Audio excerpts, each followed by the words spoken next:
बात पश्चिम बंगाल की। पश्चिम बंगाल में चुनाव के नतीजों के बाद हिंसा को लेकर बहुत बड़ी खबर मिल रही है। खबर यह है कि कोलकाता में बीजेपी के एक नवनिर्वाचित विधायक के भाई का कत्ल कर दिया गया है। मामला न्यू टाउन इलाके का है, जहां से जीते बीजेपी प्रत्याशी पीयूष कनौजिया के भाई की हत्या कर दी गई है।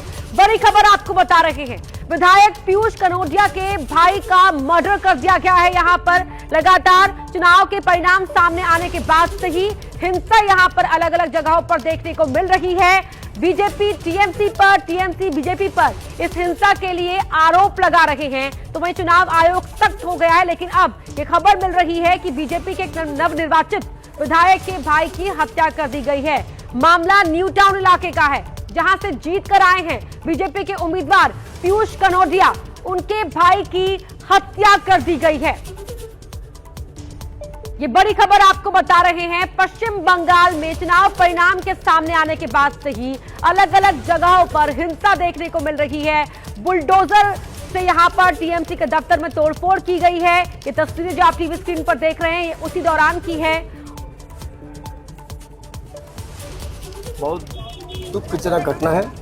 आज ही मैंने विधायक का पद संभाला है और 4 घंटा भी नहीं कटा, मुझे आके मेरे ही भाई के गले में माला देना पड़ रहा है। जिसने इस काम को अंजाम दिया है, मैंने पुलिस से कहा है उसको 1 सेकंड के लिए भी छोड़ा नहीं जाए, और इलाका के सब भाई बहन लोग को बोला है। हम लोग तृणमूल का कल्चर नहीं रखते, हम भारतीय जनता पार्टी के कर्मी हैं, सेवक हैं, हम इलाका शांत रखेंगे। और सब ने मेरे बात पे हाँ कहा है, इलाका शांत रहेगा, और जिसने इस घटना को घटाया है वो जेल में रहेगा। पीयूष कनौजिया को आपने सुना, बीजेपी के ये नवनिर्वाचित विधायक हैं, उनके भाई की हत्या कर दी गई है और कह रहे हैं कि यहां अभी कुछ घंटे भी नहीं हुए थे मेरे विधायक बने हुए और इस तरह से मेरे भाई का कत्ल कर दिया गया। मेरे साथ अंकित गुप्ता, मेरे सहयोगी, लाइव जुड़ रहे हैं। जिस तरह से अंकित, वहां बंगाल सुलगता हुआ दिखाई दे रहा है, लगातार हिंसा हो रही है और यहां बीजेपी के विधायक के भाई का कत्ल कर दिया गया। बिल्कुल, देखिए ये जो हिंसा जो है पश्चिम बंगाल में जब भी होती है तो दोनों तरफ से होती है, जो सत्तारूढ़ दल होता है या विपक्षी दल होता है।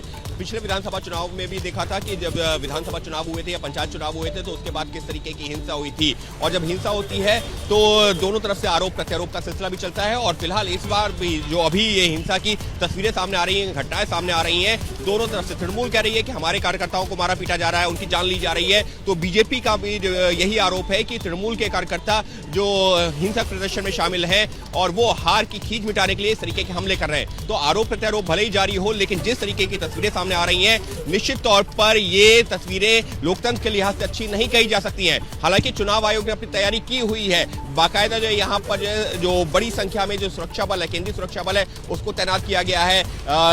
जो मुख्य चुनाव आयुक्त हैं ज्ञानेश कुमार, उन्होंने निर्देश दिया हुआ है कि यहाँ पर हिंसा की घटनाओं को रोकने के लिए जो भी लोग इसमें शामिल हैं उनकी गिरफ्तारी होनी चाहिए।